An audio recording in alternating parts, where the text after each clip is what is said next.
السلام علیکم ورحمۃ اللہ۔ آج ایک خوبصورت ویڈیو کے ساتھ پھر حاضر ہوں۔ آرام ایک ایسا نشہ ہے جو لگ جائے تو انسان خواب تو دیکھتا رہتا ہے مگر چھلنا بھول جاتا ہے۔ وہ لمحے جو گرم بستر نے چرا لیے اور وہ گھڑیاں جو سکون کے نام پر ضائع ہو گئی، دراصل عمر کے وہ چور ہے جس سے ہم خود بیگانگی اختیار کر لیتے ہیں۔ قرآن انسان کو جھنجھوڑ کر پوچھتا ہے، کیا لوگ یہ گمان کر بیٹھے ہیں کہ محض یہ کہہ دینے سے کہ ہم ایمان لائے چھوڑ دیے جائیں گے اور آزمائش نہیں ہوگی؟ یاد رکھو، قرآن کہتا ہے ہر سانس میں جو بغیر جوہد کے لی جائے اور ہر دن جو بغیر چیلنج کے گزرے، زوال کی طرف بڑھتا ہوا ایک خاموش قدم ہوتا ہے۔ نبی اکرم صلی اللہ علیہ وآلہ وسلم کی پوری زندگی کو دیکھیں، جدوجہد کا استعارہ ہے۔ آپ صلی اللہ علیہ وسلم نے پہاڑوں کی سختی جھیلی، صحرا کی تنہائی کو اپنا رازداں بنایا اور دشمنوں کی سنگباری کو اپنے رب کے قریب ہونے کی سیڑھی بنا لیا۔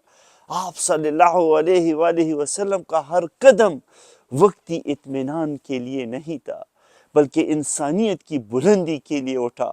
مگر آج تم آسان راستے چن کر غیر معمولی بننے کا خواب دیکھتے ہو۔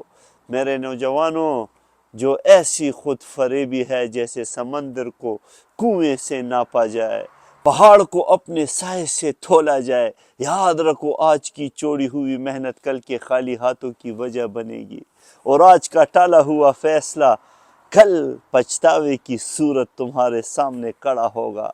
جس نے آج آرام کو اپنا قبلہ بنا لیا وہ کل حالات کا غلام بن جائے گا، اور جو آج جدوجہد سے بھاگتا ہے وہ کل اپنی منزل سے بھاگتا ہوا نظر آئے گا۔ میرے بھائیو، آسان راستوں پر چلنے والے کبھی تاریخ نہیں بناتے۔ میرے نوجوانوں، تاریخ ہمیشہ انہی کے ہاتھوں لکھی جاتی ہے جن کے قدم چالوں سے لہو لہان ہو جاتے ہیں، جن کے ہاتھ پسینے سے تر ہوتے ہیں، اور جن کی آنکھوں میں نیند نہیں بلکہ مقصد کی آگ جلگ رہی ہوتی ہے۔ تم آسمان چھونا چاہتے ہو مگر سیڑھی چڑھنے سے گھبراتے ہو۔